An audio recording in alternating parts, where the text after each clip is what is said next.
I'm just happy to still be in a creative space and really just appreciating like whatever shape that it is taking at the moment, and just understanding that like, okay, like nothing stays the same. So thinking of that and always in a positive viewpoint, right?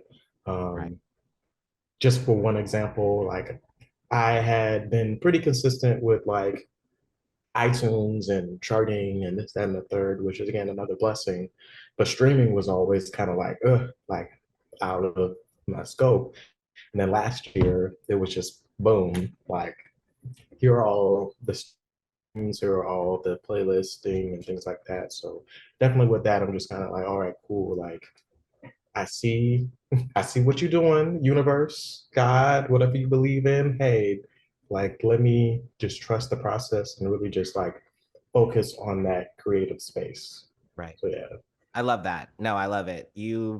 Um you have such a good spirit. Like, I mean, you can see it evoke through not just because I've seen and been around you, but just through your actions, through your tweets, through your posting, just how you release music and how transparent you are about your music and your art creating and collaboration and all of this stuff. So it's good to hear that. It's good to see that it's a part of your journey. It's genuine. So I love it. I love it. Before we get into the Sure. nitty-gritty of what's to come, because you got a lot coming down the pipeline.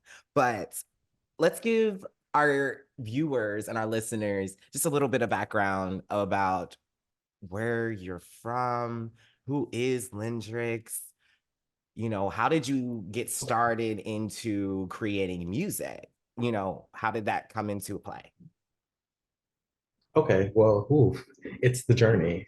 as, as It's the as my journey. sister, listen, I love that song so much. It has carried me through the pandemic. Um, yeah, my name is Lendryx. That is actually my first name. It's crazy because I had this really cool artist name from the jump. My mama gave it to me, and I was like, nope, I don't want that as an artist name. Mainly because, like, as a kid, especially growing up in Alabama, it was very much like Lendryx, that's different. So we're gonna make fun of you for it. So I really shied away from it. My first artist name was Sean B.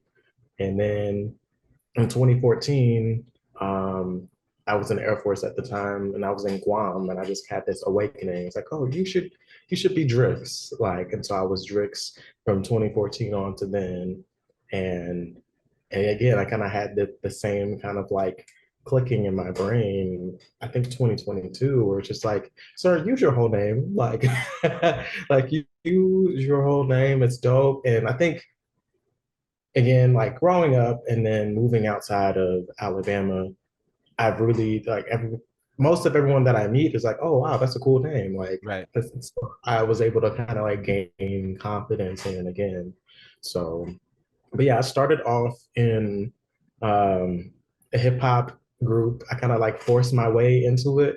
One of my good friends, he was in the group and he stayed right behind me.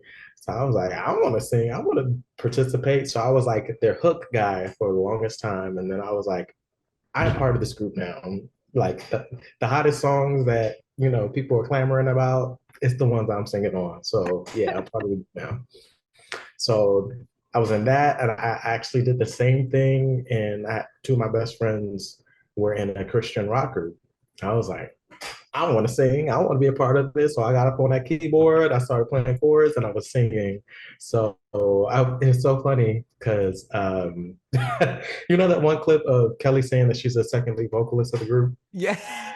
That was me in the Christian rock group. I was the second lead vocalist, and I did not Okay. mind my spot. Listen, let's go. You I knew. owned it. You owned Listen, it. I them violins. They knew when them came in. Listen, we was getting down to it. But so yeah, that was that. I was in a I eventually formed like an R&B group called 2K Soul. Two other guys that were really great singers in the area. I was in a gospel group, and all that time I was still in band, concert band, marching band, jazz band, show choir. I was doing it all, playing trumpet. Oh my gosh. So You it was You crazy. are true to this. You're not Not new only to this. that, I was also still the engineer and the recording engineer for all those groups that were I was singing in. I was writing, I was composing and arranging still for like the marching bands, Wow.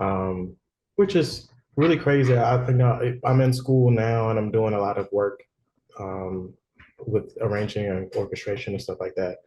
And if anybody's listening to this, if you have a kid that has any sort of like talent, like make sure you're like fostering it, because I just wonder if my band director, because I would write some songs where it was like, all right, this is a little too hood for our demographic. Like I made like Top Back and Nuck If You Bug, and this is how we do it, and I was just arranging it for the band, but he was like, a little too, you know, Ethnic. instead of yeah, instead of just saying like, all right, well, instead of these songs, why don't you arrange this? But it was just like a flat no, and so I fell off it until I got back into it while I'm in school. So, Wow. but everything happens for a reason. But I'm still very much an advocate of just like, hey, if you see like an ounce of talent, like let's see where it goes. Like Yeah. you never know.